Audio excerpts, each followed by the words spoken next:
Okay, so you sent over this excerpt from biomes.pdf, and I gotta say, just skimming it, this deep dive is gonna be incredible. We're talking about biomes, right? Like these massive living puzzles, pieces that make up our planet. Yeah, and the really cool thing about them is it's not just about, like, what plants and animals you see. It's about climate. It's about all these interactions. Even us, humans, we're part of it. Right, like we're not just observers, we're actually in the puzzle impacting these pieces. Exactly.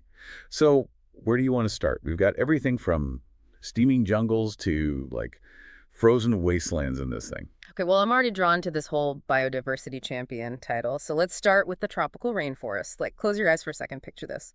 You're in a dense jungle, sunlight barely breaking through the canopy. It even says here it holds more species than any other biome combined. Oh, yeah, it's incredible. And under all that greenery, you've got this constant cycle of nutrients, things decomposing, being absorbed.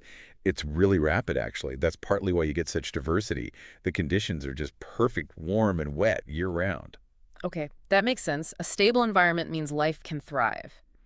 But let's switch gears from the rainforest, all that humidity, and head to a biome that's a little drier. The tropical dry forest. It sounds like this one has to be adaptable, right? Absolutely. This is where we see a lot of deciduous trees, meaning they lose their leaves seasonally to conserve water. Pretty neat adaptation, Oh, right? totally. But sometimes I forget that word, deciduous. It's like, wait, is that a biome? Or was it the mitochondria of the Oh, cell? so yeah, easy mistake. But yeah, it all comes back to how nature adapts, right? Yes. Absolutely. Okay, ready for the next one? Picture this. Wide open spaces, tall grasses swaying in the breeze, the occasional acacia tree. We've arrived at the tropical savanna. Ooh, acacia trees. Makes me think of giraffes, which actually perfectly illustrates the savanna, that balance between grasses and trees. Right, right. And a lot of that comes down to natural fires, grazers like rhinos keeping things in check. It's really a delicate dance, though. Wait, rhinos? So they're like what, the fire starters of the Not savannas? exactly fire starters, but they're grazing. Along with those naturally occurring fires, it prevents the savanna from becoming a forest. And this is where things get interesting, because with climate change throwing things out of whack, it throws that whole balance off. You're right. That's a great point. I mean, we hear about climate change and rainforests all the time, but the savanna is just as vulnerable in a way. Exactly. It's a reminder that every biome, no matter how resilient it may seem, is interconnected with our planet's delicate climate balance. Speaking of resilience, our next stop takes us to a biome that not only withstands fire, but actually embraces it. Now, this one really surprised me. We're heading into the temperate woodland and shrubland. It's often overlooked, but it has this incredible characteristic. It practically thrives on fire. It even says here that the plants have fragrant, oily herbs. Sounds like a recipe for combustion. It's true. These ecosystems are what we call fire dependent. Think of California's chaparral, for instance. Those plants are adapted to not just withstand fire, but actually require it for their seeds to germinate. So it's like a reset button for the whole ecosystem. It burns, it recovers, it thrives. That's wild. Nature is full of surprises. Precisely. The fire clears out the old to make way for the new. It's a natural cycle that has ensured this biome's survival for millennia. But now, imagine we journey from these fire-adapted landscapes to a place dominated by towering giants. Okay, next up, we're diving into the world of conifers with not one, but TWO distinct biomes.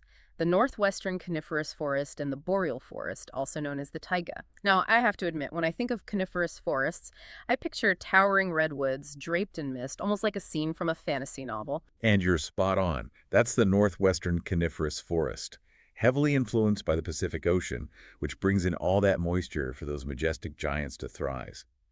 But then you have the taiga, its tougher, more extreme cousin, where winter takes center stage with its bone-chilling temperatures.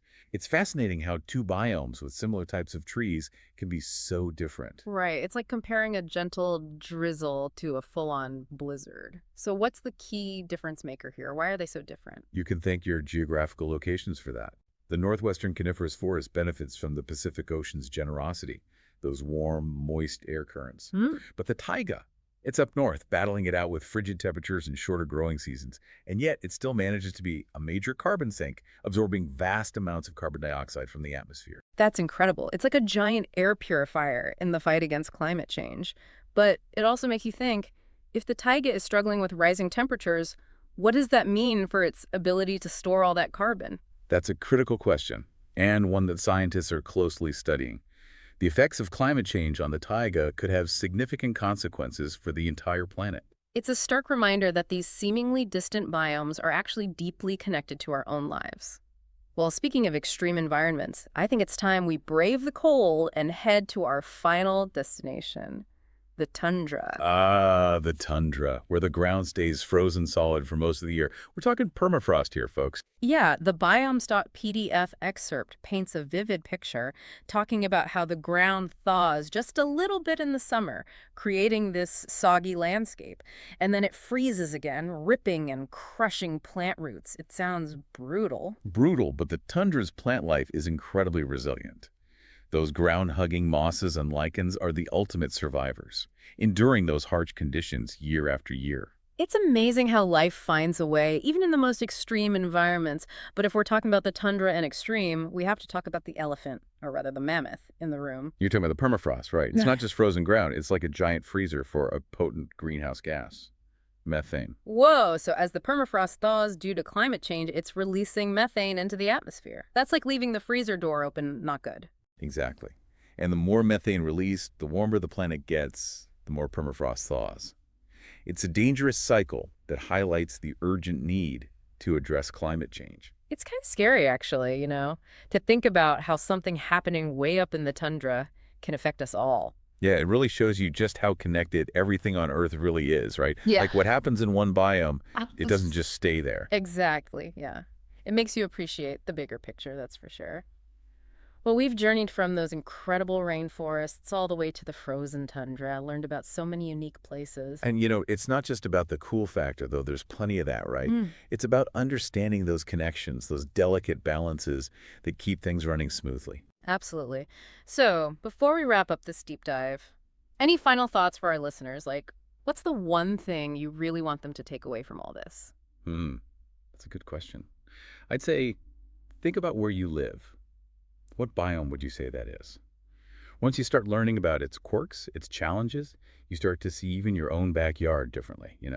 And from there, who knows? Maybe it sparks a curiosity to learn more, to protect these incredible places, because in the end, we're all part of this big, beautiful, messy, interconnected planet. Beautifully said. And on that note, thanks for taking this deep dive with us, exploring the incredible world of biomes. Until next time.